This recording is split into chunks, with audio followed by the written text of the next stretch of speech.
So the amount of times I've been told that I should stop living in my own world and get real is just beyond. It's just beyond that I can recall right now. Uh, Weirdly, wow, this is complicated. Weirdly, the the people who tell me, or the people who suggest that I should start uh, living in the reality, so called, and start being real and see life and things with the more real perspective or outlook are the people who are super proud being in a job, providing for their families, good stuff. I mean, it's all important and it's all necessary, and I totally respect them for that. But there's a part of them that it's not doing what they really wanted to do. For me personally, I am a I'm an artist and I'm a designer.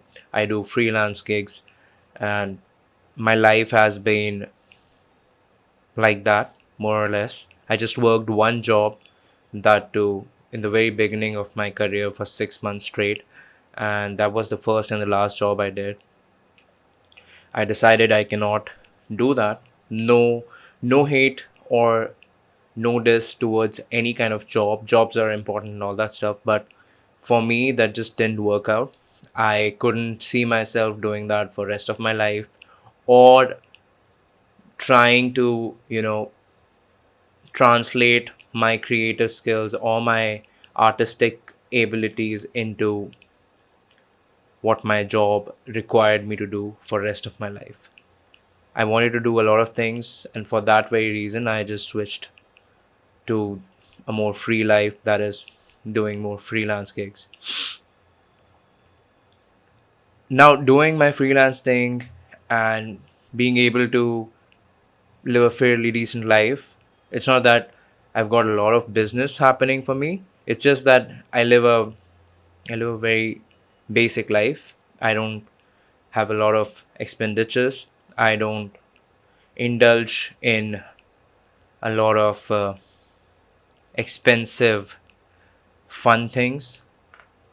I would not call myself I'm sorry. I would not call myself frugal, but I try to be mindful about my expenses. So yeah, that gives me a lot of creative freedom to be and do things that I want to do. I mean, I'm not living for that paycheck, and that's what really lets me step back and not work for a while and create things as my mind wants me to do. When someone tells me that, Pratik, you need to get real, you need to get a real way of making money, a lot of times it's my family members, and I understand. I mean, I don't blame them. It's unrealistic for people from that generation to see someone spending their lives, so called youth, their prime, not chasing a job or not excelling in a XYZ job. But when someone tells me that, I just think about it. I a lot of times I really want to not live in my own world. I want to, let's say, I want to have a stable career. I start my own design studio or my own design agency, which is like hiring people, having tons of clients, that kind of stuff. But deep down, I just don't feel that I want to do that. And I feel living in my own world has made me who I am today in all the good ways. There are a lot of things I don't relate to, pertaining to how the world works, how people function, how people spend their lives. Like most of their lives is spent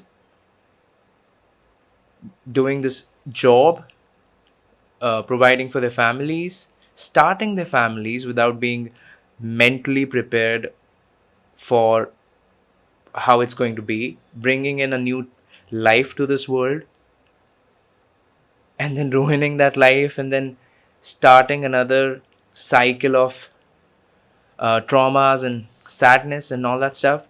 I feel my head, my world is way better than that. And the fact that I get to be who I am in my own world is the biggest blessing. Why would I change it for anything? Also, now that I think about it in a more deeper context, and when I go diving into this whole thing, I feel I I had to create this world of mine, this tiny little uh, imaginary space where I would thrive and I would be safe as an individual when I was a child, like we all do. And I don't think there would be any person out there who don't have some kind of childhood trauma, some kind of, unresolved, deep rooted childhood thing that they are probably not even aware of, and it just keeps coming back to them. We all have that, and creating that space was the only right thing to do for me. And now, when I'm all grown up, that space is becoming my reality, and I have no complaints. So if you're someone who, keeps getting that, if people ask you to get real, or probably you don't know what reality is, you don't know how real world functions, you don't really need to know how real world functions. There are tons of people who are doing it. There are tons of people fueling this real world engine, and I don't see it working for them, honestly. It's all, everything is just crumbling down into pieces. Everyone is fending for themselves. If you have a job for, let's say, 10, 20 years, whatever, that doesn't secure your future. They might just kick you out for no reason, for whatever reason they might want to give. Your job is gone, right? That way. If you are able to keep your job, good for you. By the time you'll reach the age when you're retiring, you would realize right after you retire, that's something I've seen personally. I've seen a lot of retiring people recently, and right after people retire, they have to reconnect with their families, they have to reconnect with their partners, and a lot of divorces and a lot of separations happen when people retire because they get to spend time with the person uh, they used to call their husband or wife. I think it's all right to be in your own world.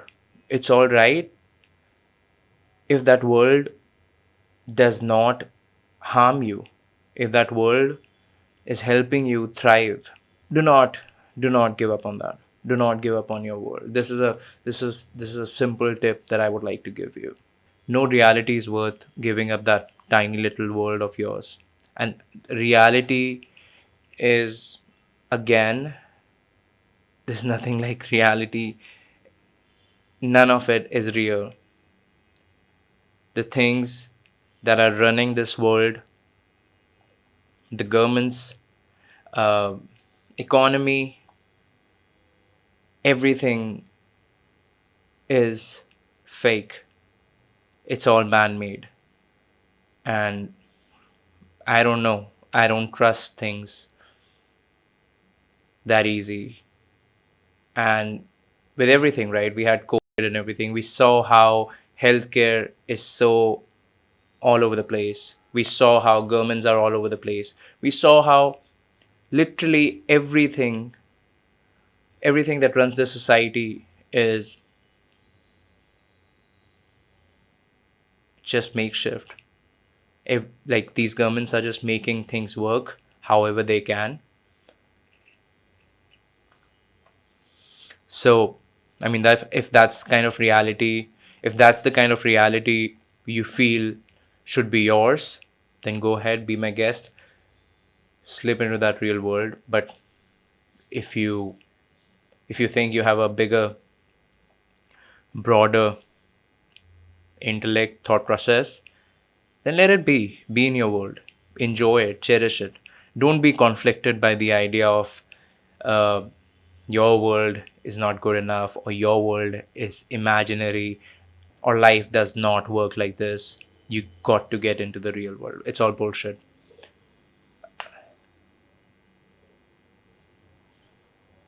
I've just had a power cut. I'll show you around my room someday. It's a nice tiny little room slash my studio. That's where I work from. My little world, an extension to my world, more like a physical extension to my world. Plus, I don't like to spend a lot of efforts on, fixing things or getting things in a certain way that that's like how I would want things to be. I just work with what I have. I just add little things, easy things, and that's what this room is about. The studio is about. Uh, I would suggest keep your tiny little world intact till you die, because that is your reality. There's no other reality. Don't don't believe on the fact that the reality that is set by this world, or set by a few people, or set by the society, for the sake of for the lack of better word, has to be your reality. No, your reality is what you find comfort in. This life, this whole lifetime should be about you. You should be your first priority. And if you're your first priority, that's how you go end up doing good things for others. I mean, you don't necessarily have to do it, but if that's something that you want to do, uh, if you're not in a good state, good mental state, physical state, whatever, you cannot help or provide for anyone, be it be it a person you love, or be it a person in need, or be it an animal. Stay true to your tiny little imaginary world. Live in it. It's a blessing. Peace.